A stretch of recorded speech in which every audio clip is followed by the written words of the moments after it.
video finds everybody happy and healthy. For those of you that don't know, I teach marine biology and natural sciences at a county technical high school. So I have a lot of animals in here that need to be fed. So I have been coming in to feed them every 2 days. My students should know what a lot of these species are, but for those of you that don't know and want to challenge yourself during this time of transitional learning, let's see how many you can get right. And I will post the answers at the end, maybe? I'm not sure yet. But first we'll start with this guy. He's going to be species number 1. It is a fish. All right, this is species number 2. They get to be a lot bigger. They're actually in the same family as grouper. This one's hungry. So they're in the same family as grouper. See the spines? They get a lot bigger. And they're actually a really good eating fish. All right, here's another one of the same species. So that's gonna be species number 2. And here's species number 3. This might be a little challenging because it's kind of hard to see in the tank, but on his lateral line, which is the line that runs along the middle of his body where he's very sensitive and he can sense things like temperature and movement, there actually should be a little dot. Kind of zoom in on it right there. That should help you identify it. I'll give you a hint on this guy. That's about as big as he gets, and he is a more of a tropical fish. So I'll zoom out now. And let's see how many you can get right. We'll start with 3, keep it simple. All right, so the first video was your little test of saltwater species, and again, those were all locally caught. We have a scientific collecting permit that allows us to go out and capture the species, study them, and then release them at the end of the school year. So when the water gets a little warmer, we can release these guys. So this whole row right here, though, is freshwater. Any guesses what fish this is? They're hungry. Anyone know what they are? They are a commonly used fish in aquaculture. They cannot tolerate cold temperatures, though, so they are in our tanks right now, surviving the winter and the cold temperatures. You will see them on the menu in a lot of restaurants. So if anybody guessed tilapia, you were correct. They are very, very hardy fish.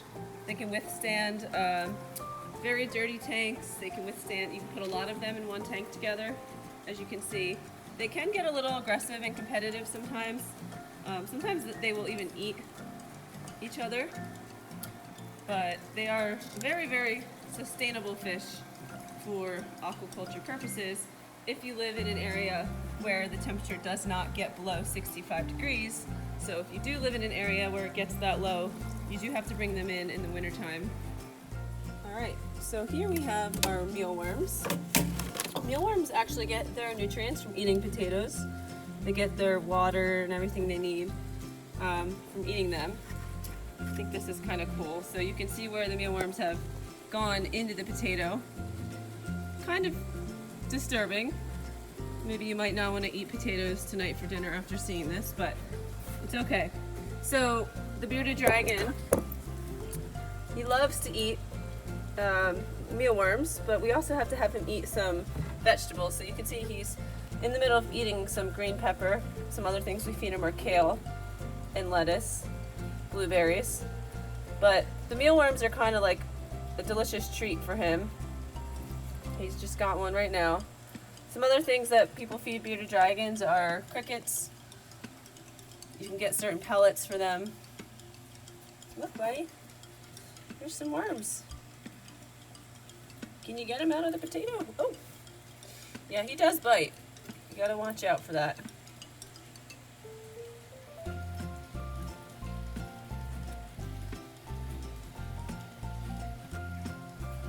Come Any day now. There we go. Alright, these are the red-eared sliders. They are doing really good. Very happy. Hi guys. Yes, get that pellet. Get that pellet. So they will eat these aquarium pellets, but they also really like fresh fish and squid. So I think they're eating these for now to humor me, but they're hoping to get their fresh meal soon, which I will give them. But I'm currently out of squid, so I'm gonna have to find some other fish to chop up for them. There's a couple tilapia in the tank here. Oh, there's a big one hiding. But if some of my students remember, when we first put those tilapia in here, the turtles actually tried to eat them. Survival of the fittest. Okay, it's Bluff's turn to eat. Come here, Bluff.